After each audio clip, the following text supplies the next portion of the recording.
आज दो विषयों के लिए प्रेस वार्ता बुलाई है। आप सभी मीडिया के मित्रों को मेरा सादर नमस्कार। हमारे बाड़मेर जिले में, जिसको हम प्राचीन मालानी नाम से पुकारते हैं, यहाँ पर कई सैनिकों ने सेना में काम करते हुए इस मातृभूमि के लिए बलिदान दिया है। उनके लिए शिक्षा, स्वास्थ्य, सम्मान, इन सब बातों के लिए एक मालानी के सूरमा नाम से काम प्रारंभ करेंगे। एक टीम पूरा काम करेगी, जिसमें आपको मीडिया का भी पूर्ण सहयोग रहेगा, जनप्रतिनिधियों का, स्थानीय गांव के लोगों का, सरकार का, प्रशासन का, सब प्रकार से सहयोग रहेगा। यानी बाड़मेर जिले में मालानी की धरा में रहने वाले वीर सपूतों ने, सैनिकों ने सीमा पर और देश के लिए काम करते करते जिनका बलिदान हो गया, उन परिवारों के लिए जिनको आर्थिक संबल की आवश्यकता है,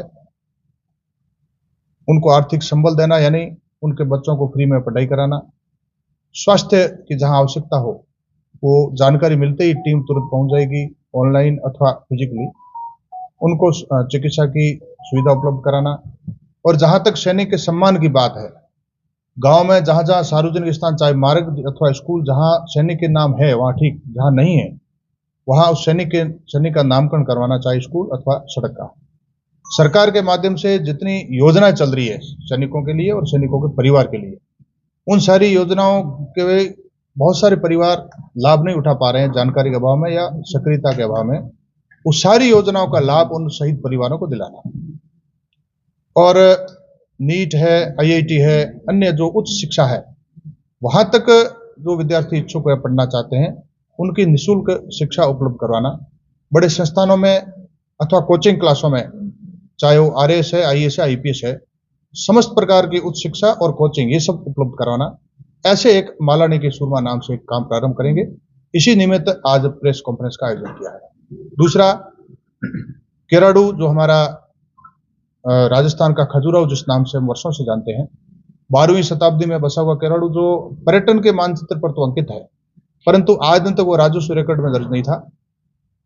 देश के यशस्वी प्रधानमंत्री और राजस्थान के यशस्वी मुख्यमंत्री बार बार पर्यटन को लेकर के, हमारी सांस्कृतिक विरासत को लेकर के, हमारी दिव्य परंपराओं को लेकर के सदैव वो संवेदनशील भी रहते हैं और बार बार वो कहते हैं कि हमें पुनर्जागृत करना है, उनका पुनरुत्थान करना है, पुरातत्व विभाग को सक्रिय करके उनको संरक्षण भी देना है। इस लिहाज से समस्त ग्रामवासियों और आसपास के क्षेत्र के लोगों की इच्छा भी थी।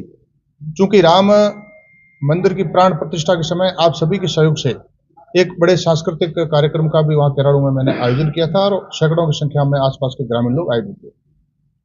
केराडू चूंकि मेरे पड़ोसी ग्राम पंचायत हाथमा से है, इसीलिए मेरा ये मन है कि केराडू जो एक भव्य था, दिव्य था, केराडू और जूना बाड़मेर, बाहड़राव परमार ने जो बसाया था, उसके बीच में आबादी एक ही थी।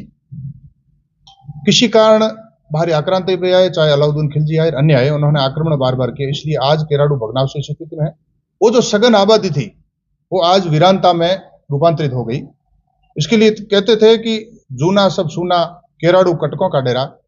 उस केराडू को, वीरान केराडू को वापस आबाद करना और निर्जनता को पुनः यहां जन सैलाब कैसे उमड़े, इस प्रकार का मेरा स्वप्न है और सरकार के माध्यम से हम इसको पूर्ण भी करेंगे। क्योंकि PM साहब और CM साहब का भी इस दिशा में काम चल ही रहा है और निरंतर पूरे देश में और राजस्थान में काम भी कर रहे हैं।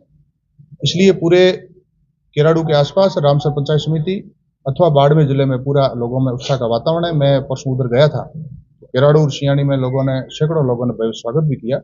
केराडू के लिए और भविष्य में जैसे जैसे हम करेंगे विकास के लिए सरकार के माध्यम से, तो आपको जानकारी देते जाएंगे। वीरान केराडू आबाद हो जाए और निर्जनता जन सैलाब में रूपांतरित हो जाए, इस दिशा में काम कर रहा हूं। तो ये दोनों विषयों को लेकर के आज मैंने ये PC बुलाई। आप सबका स्वागत, अभिनंदन। ये मालानी के सूरमा क्या जरूरत पड़ी जिस वजह से आपको इसका बीड़ा उठाना पड़ा? देखिए, किसी भी अच्छे कार्य के लिए हमेशा जरूरत रहती है। चाहे कोई भी काम कर रहा होता तो भी हम कितने भी अच्छा काम करें तो वो काम पूर्ण हो जाए, ऐसा नहीं होता। जरूरी नहीं है कि जब काम कर रहा हूं तो मैं ही पूरा कर दूंगा, वो जरूरी नहीं है। एक नेक कार्य करने के लिए, अच्छी दिशा में काम करने के लिए बहुत सारे लोगों की आवश्यकता होती है, बहुत बार बार होती है, समय समय पर होती है। तो निश्चित रूप से मेरे से पहले भी बहुत लोगों ने काम किया होगा या कर रहे होंगे। और मुझे भी ऐसे लगा कि यहाँ आवश्यकता है, तो मैं भी काम करने का प्रयास करूंगा, सभी के सहयोग से काम करने का प्रयास करूंगा और भी लोग जुड़े हैं इसके साथ। अच्छा काम है, सब लोग जुड़े। ये आपका व्यक्तिगत एक अभियान या कार्यक्रम है, या सरकार और प्रशासन को भी आप इसमें शामिल करके उसके बाद आप आगे बढ़ेंगे, ताकि ज्यादा से ज्यादा लाभ मिलने का जो लक्ष्य है उसकी पूर्ति कर पाए? देखिए, काम मैं व्यक्तिगत प्रारंभ कर रहा हूं, लेकिन सहयोग सबका चाहिए, समाज का भी चाहिए, मीडिया का भी चाहिए, सरकार का भी चाहिए, जनप्रतिनिधि का भी चाहिए, एक आम जनकार समाज का सबका सहयोग चाहिए, क्योंकि ये काम ही ऐसा है कि एक स्वाभाविक रूप से सब सहयोग करेंगे, परंतु एक पहल करने की आवश्यकता है। इसलिए मालानी की शुरुआत क्या है? दरअसल इसमें किन परिवारों को चिन्हित किया जाएगा या किन परिवारों तक पहुंचने का प्रयास किया जाएगा? क्या वो सिर्फ सैनिक है वही होंगे, या जो दूसरे अर्धसैनिक बल या पुलिस या उन लोगों को भी इसमें जोड़ा जाएगा? सेना में रहते हुए जिनका बलिदान हुआ है, उनको मालानी सुरमा नाम से संबोधित करते हुए उन परिवारों को काम करेंगे। आपने जैसा जूना केराडू को बताया कि भाई आप जो नक्शे में नहीं था, पर लेकिन अब जैसे थार महोत्सव की डेट भी फाइनल हो गई है, पर जूना केराडू के अंदर थार महोत्सव का कार्यक्रम भी नहीं है। हर बार तो होता है, छोटा मोटा कार्यक्रम होता है, पर इस बार तो नाम तक नहीं है। देखिए, कार्यक्रम जब ये प्रशासन ने आयोजित किया, हो सकता है कि मुझे जानकारी नहीं या मैंने अग्रेसिव होकर के प्रयास नहीं किया हो, इसलिए कोई बात नहीं, यह अगर नहीं होगा तो और भी आगे खूब मौके हैं। तो केराडू को बहुत अपन आबाद करेंगे और बड़े मेले लगे और मरु महोत्सव भी वहां हो, कुछ कार्यक्रम वहां हो, ऐसे हम प्रयास करेंगे।